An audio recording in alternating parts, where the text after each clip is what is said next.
In this video, we're going to discuss the numerical basis of planetary relationships, and we're going to look at the formula for the determination of how we come up with the natural relationships of the planets, and we will look at an example of this.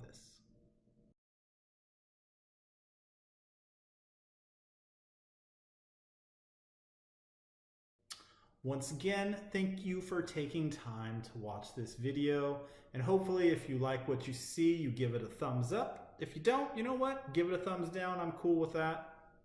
You know, agree to disagree, right? And then please subscribe to my channel also, because then that makes me want to make more videos. So now, without further ado, let's get into this, because what I want to talk about, like I said at the very beginning of the video, we're going to be looking at this numerical basis for these planets. We're going to look at the numerical basis for planetary relationships, because very often what I hear with Vedic astrology, when people talk about it, or maybe just in astrology in general, what I hear is moon, for example, I'm going to give an example of just two planetary energies, right? So Mercury views the moon as an enemy. Moon is an enemy to Mercury. So a lot of times what I hear is, well, moon is an enemy to Mercury because moon represents the emotions and Mercury represents the intellect. And since the moon represents the mind and what we want, and because the moon rules the mind and what we want, and the intellect, which is about just discerning what is the best option, well, the mind gets in the way of the intellect being able to discern the best option because it goes after what it actually wants, and it disturbs this process. And that's why moon is an enemy to Mercury. I hear things like that. And where that is true, I'm not at all saying that's not true, but what I am saying is that's not why moon is considered an enemy to Mercury.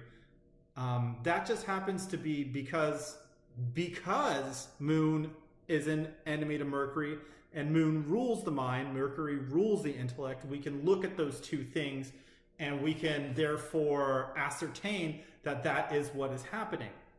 You could say that about anything the moon rules versus anything Mercury rules, but the basis of why moon is an enemy to Mercury is from a numerical formula, and it is dictated. I wouldn't call it math, a mathematical formula, and I wouldn't go so far as to call it numerological formula because I don't know enough about numerology.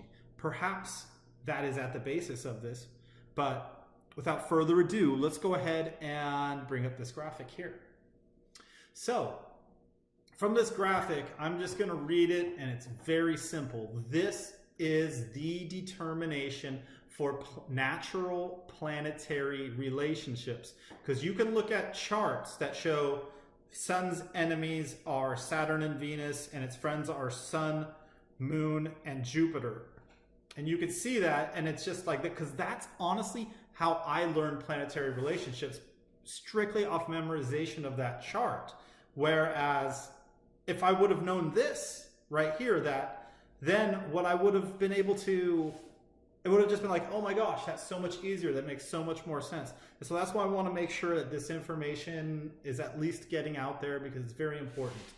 So what we see here is from a planet's Mula Tricone position. And if you don't know what a Mula Tricone is, each planet has a sign that is its Mula Tricone, and it's kind of like where it draws its energy from. I kind of look at the Mula Tricone of a planet to be the sign where it sources its energy. So anyways, from a planet's Mula Tricone position, a planet that rules these houses then becomes a friend or an enemy. So if a planet rules the 2nd, 4th, 5th, 8th, 9th, and or 12th house from that first planet, then it's considered a friend. Now, if a planet rules the 1st, 3rd, 6th, 7th, 10th, and or 11th house, it's considered an enemy. Now, there is one caveat to this rule, and that is if one of these positions is the said planet's exaltation sign, then it's actually considered its friend. So if a planet rules the 1st, 3rd, 6th, 7th, 10th, or 11th, but it's the exaltation of that said planet, then it's actually not viewed as inimical for that position. It's actually ruled as friendly, and will modify the natural relationship based on what that means. Now, if it rules one friend and one enemy Rashi, so it's a mix of either, then that's how we come up with the neutral relationship. This is a very simple thing, so let's just go ahead and first and foremost, let's look at this graphic right here. Again, so the friend, this is just reminding the 6 signs that are the friend and the 6 signs away from said planet's Multricone position that is inimical. So here's the Multricone positions: Mars in Aries, Moon in Taurus, Sun in Leo, Mercury in Virgo, Venus in Libra, Sagittarius, or Jupiter in Sagittarius, and Saturn in Aquarius. Now, let's actually take an example of Mars to see what its planetary friendships are. Now, Mars's friends, we will determine here. So the friends, I put all the numbers here, and I see with this graphic, I actually have this backwards. I apologize. Friends are actually green, enemies are actually purple. So just ignore that part, I guess. So what we see here is that, so Mars is, so we go from Mars, we count, and we look for the friendly Rashis. We see that Taurus, Cancer, Leo, Scorpio, Sagittarius, and Capricorn, well, I'm sorry, and Pisces are the friendly Rashis, right? And then what we can see from this, and then then let's look at the inimical Rashis, which are the first. So that would be Aries, Gemini, Virgo, Libra, Capricorn, and Aquarius. Now, remember, Capricorn is the exaltation sign of Mars. So you'll see I scratched it off one way and put it the other way. So even though, but since it's the exaltation sign, this is the modification. So now let's go ahead and look at all the planets now, right? So these are the Rashis of Venus, Taurus, and Libra. And what do we see? We see one friendly and one inimical relationship, so that's a neutral. And we know that Venus is a neutral to Mars. We know that Mercury is the only enemy to Mars. And why is that? Is that because Mercury rules the thinking mind and Mars rules our ability to just take action and go forward and initiate things and go forth with our bravery and make things happy, where Mercury is about thinking about it? Is that why Mercury is an enemy to Mars? No, Mercury is an enemy to Mars. Well, that's what happens because Mercury is an enemy to Mars, but that's not why Mercury is an enemy to Mars. Because Mercury rules the inimical, right here, enemy, the 3rd and the 6th from Mars, plain and simple. The 3rd and the 6th from Mars makes Mercury inimical to Mars. And then we'll see that the Moon, Jupiter, and the Sun are all friendly to Mars, because look, the Moon rules the 4th, the Sun rules the 5th, and then Jupiter rules the 12th and the 9th. That's why those are friends. And then we see, if you want to look at the relationship of Mars to Mars, you could look at this and see one inimical. Mars is neutral to himself, I guess. And you'll see where it would look like, because inimical Rashis are 10 and 11, that Saturn should be an enemy to Mars, but since Saturn rules Mars, sign of exaltation, then we know that Saturn actually is a neutral planet in this relationship to Mars. So, and you can do this. I'm not going to do this for every planet here. This is for you to just kind of use yourself. This is just to stimulate this discussion, because what's really important with astrology, and the reason why I wanted to make this video, is very simple, and that is simply because when it comes to astrology, numerical indications are so important. Astrology is like a science of divination using numbers. Because after all, what are the Rashis? What are the Rashis? Is they represent it's like spherical astronomy. It's representing a 360-degree sphere that the observable sphere of the zodiac. And breaking that down into numerical parts, because each Rashi is 30 degrees, 12 different pieces of this 360-degree circle. So numerology is so important. And think about it, when you're looking at charts, when you're looking at somebody's chart, what's the first thing you look at in a chart? You look at the first house. You look at the ascendant, the planets in the ascendant, the planets affecting that ascendant lord, where that first lord is placed, right? And then you know the numbers of the signs and what they mean. The second house, third house, fourth house, fifth house, sixth house, etc., etc. Everything is so important. It's about numbers. And then even when you get into the Vargas and you start talking about things like the Navamsha. Navamsha is the ninth Varga chart. It's the divination of each sign into 9 equal portions of 3 degrees and 20 minutes apiece.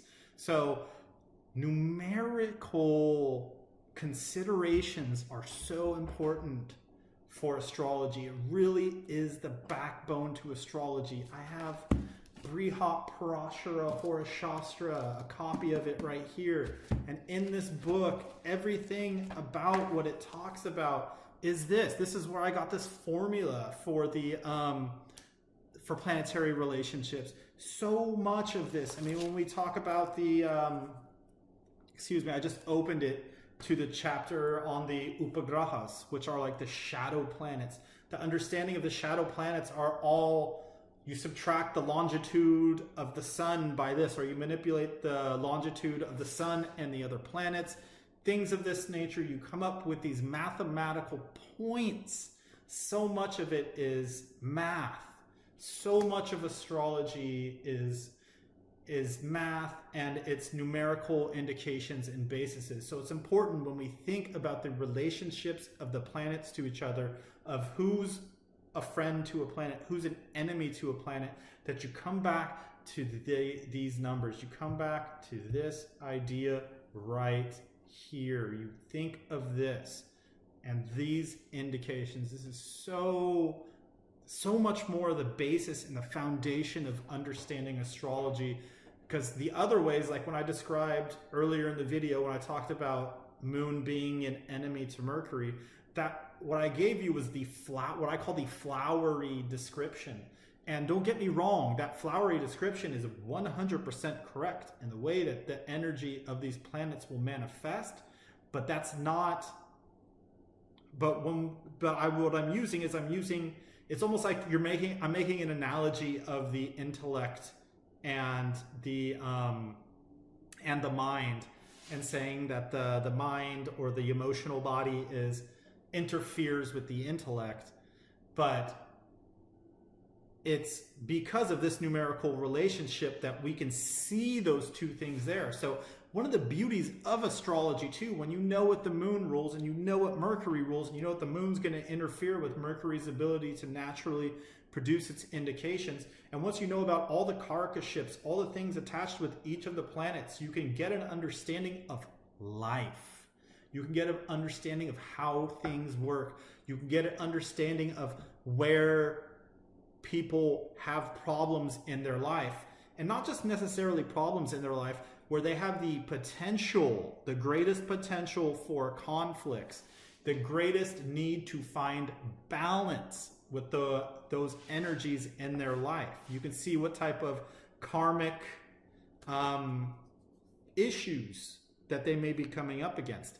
And that's what we can see when we use the relationships of the planets and how the planets are affecting each other. So anyways, thank you for taking the time to watch this video, and hopefully you like what you see, and I ask that you please subscribe to my channel, give me a thumbs up if you like it, add to the comments section below, further this discussion, and again, thank you for watching, and namaste.